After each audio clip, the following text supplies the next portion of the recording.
Remember back in 2018 when the US president at the time, Donald Trump, hit the Chinese tech company Huawei with heavy sanctions. The US government accused Huawei of espionage and having close ties to the Chinese state, claiming that the company's 5G equipment posed a security risk.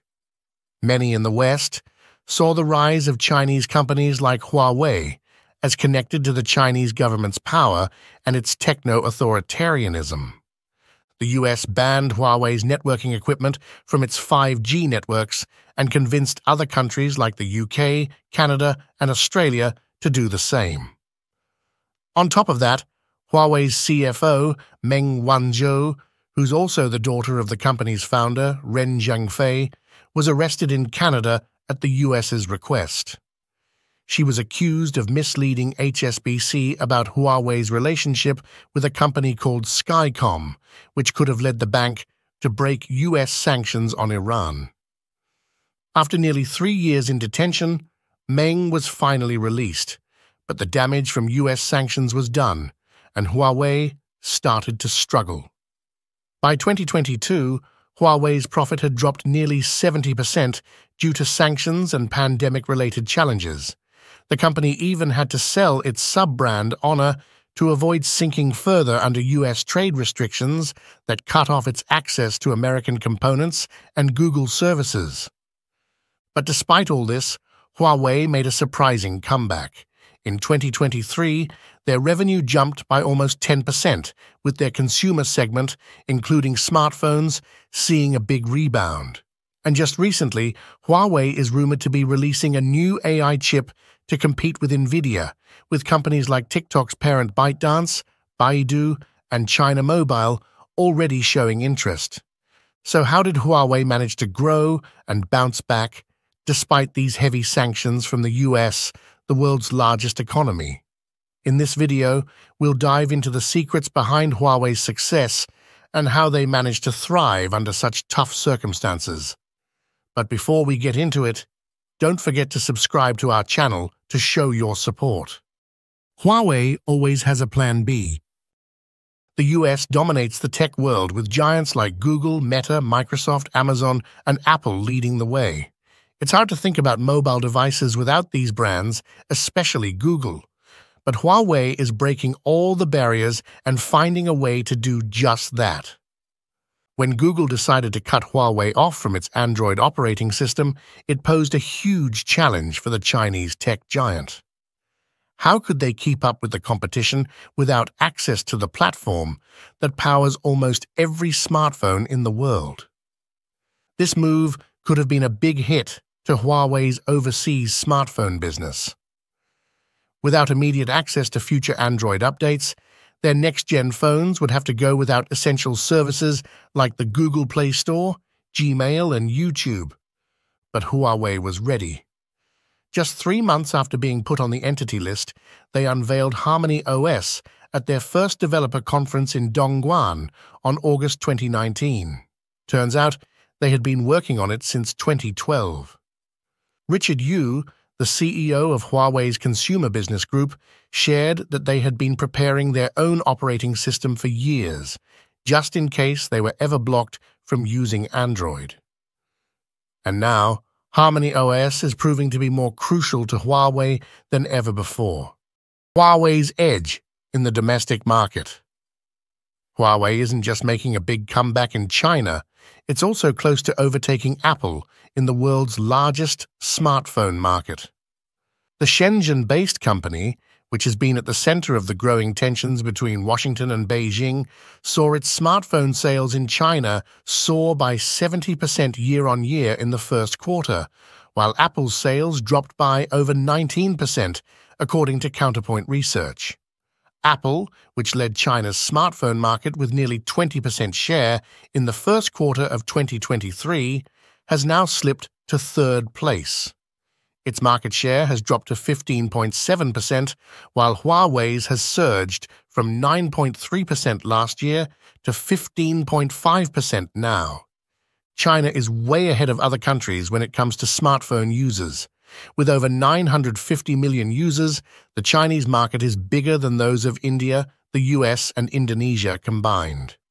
This shows why companies like Apple need to focus on Chinese consumers, but this also gives Huawei an edge over other phone brands. In China, most consumers don't use Google apps anyway, since the government has banned access to major US internet companies. Huawei's smartphones are packed with highly localized services and apps, so Chinese consumers aren't affected by the US ban. In fact, the ban has boosted a sense of nationalism around Huawei. The ongoing US-China tensions have sparked patriotism among Chinese consumers, leading many to choose local brands like Huawei. This explains why Apple's sales are falling while Huawei's are rising. Huawei's focus on R&D and innovation. It's not like American sanctions haven't affected Huawei, they definitely have. But instead of backing down, Huawei has doubled down on innovation, finding tech solutions to its political challenges. Over half of its employees, around 114,000 people, are dedicated to R&D.